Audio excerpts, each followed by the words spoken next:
is the Celebrity Afterlife Report podcast.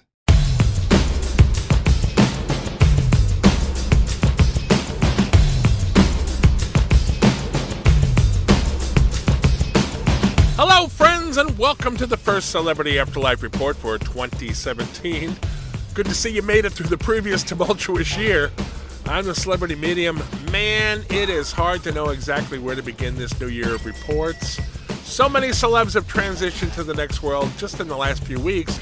We are obviously not going to be able to get to all of them in this show. In fact, I expect we'll be playing catch-up for the next several shows. We will, however, talk about at least a few of the new arrivals this time out.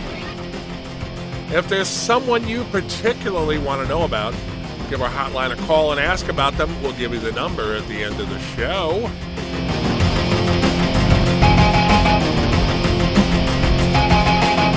One of the biggest names to transition to the afterlife in the past few days was Carrie Fisher.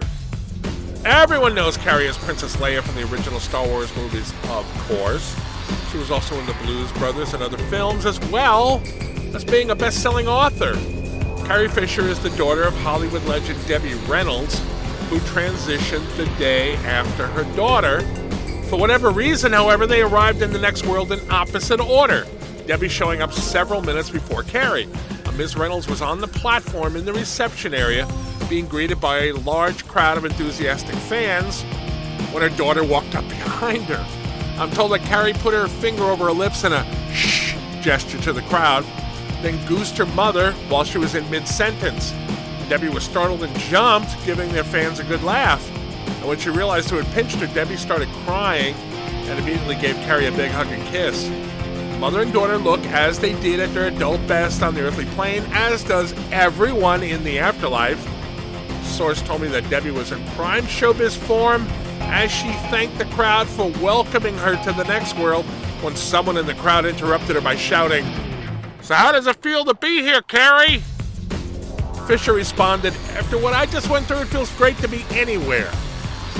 She, as you probably know, transitioned after suffering a heart attack on a flight from London to L.A.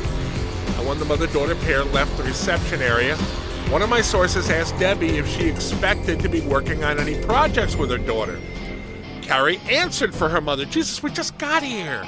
We have to figure out how things work around this place." I'm informed she wasn't being testy, just her usual no BS self. So maybe once the dust settles, we might get to see two very famous Hollywood icons working together. Fingers crossed.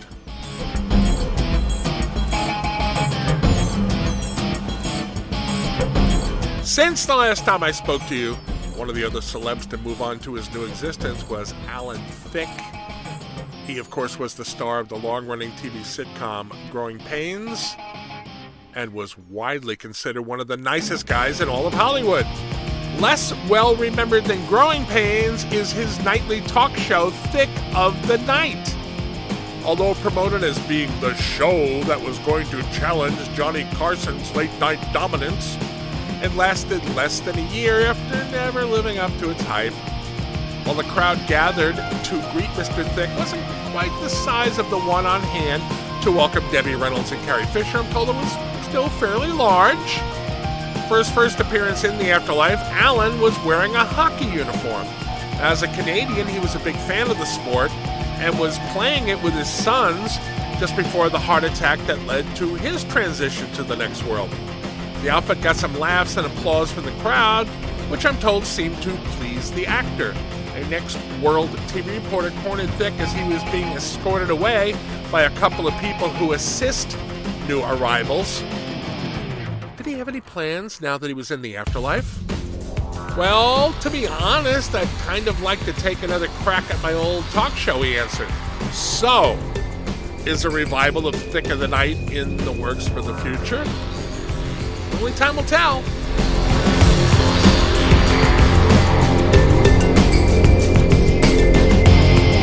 Soon after I started my holiday break a few weeks ago, I got word that actress Zsa Zsa Gabor had transitioned to the next world. Zsa Zsa was kind of like a 20th century Kardashian in that she was better known for being famous than for what she actually did to become famous. She was a staple on TV talk shows for years, and was known for her glamour and thick accent far more than for her acting. Her sister Ava played Lisa on the long-running sitcom Green Acres. Zsa Zsa was married multiple times, always to very wealthy men, and many whispered that she chose her spouses based on the size of their bank accounts. And when Zsa Zsa arrived in the afterlife, younger sister Ava was, of course, on hand to greet her. A source tells me that the two siblings had a very pleasant reunion, at the end of which Ava invited Zsa Zsa to move into her neighborhood. Now, the source was later able to determine that the neighborhood to which Ava referred is in Trump City, the gated all-white community, which regular listeners know was founded and is currently run by Fred Trump, father of President-elect Donald Trump. We reported on the backstory of that town all throughout 2016, and I'm sure that there'll be more about it in upcoming weeks. Do I sound a little down about that? Yeah, well, I kind of am. I'm told that some in the next world are wondering whether Zsa Zsa realizes that Trump City is a racist community or not, or for that matter, whether Ava knows that. In any case, word is that Zsa Zsa has taken her sister up on her invite and has moved into the house next door to Ava's.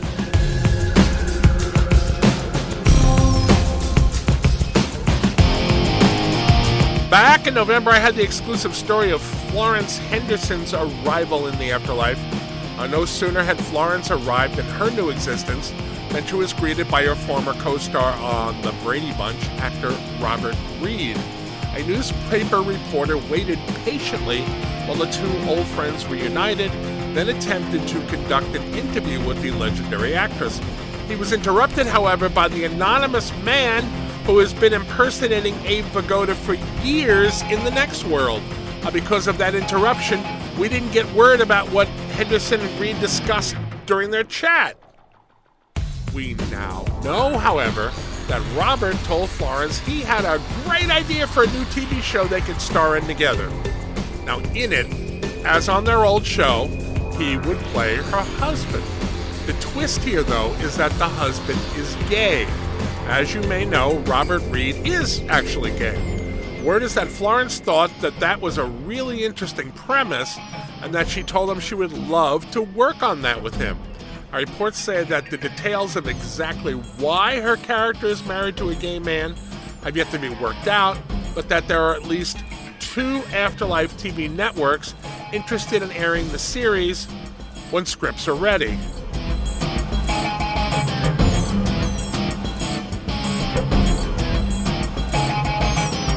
Well, that's all the time I have at the moment. Obviously, we've just barely scratched the surface of what's going on currently on the Next World Celebrity scene, given all the new additions to it in the past few weeks.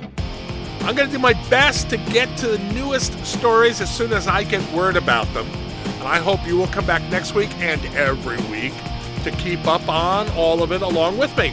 Please tell your friends that the report is available on iTunes, in the Google Play Store, and on K-Chung Radio 1630 AM in Los Angeles. Until next time, I am the Celebrity Medium. Thanks for listening.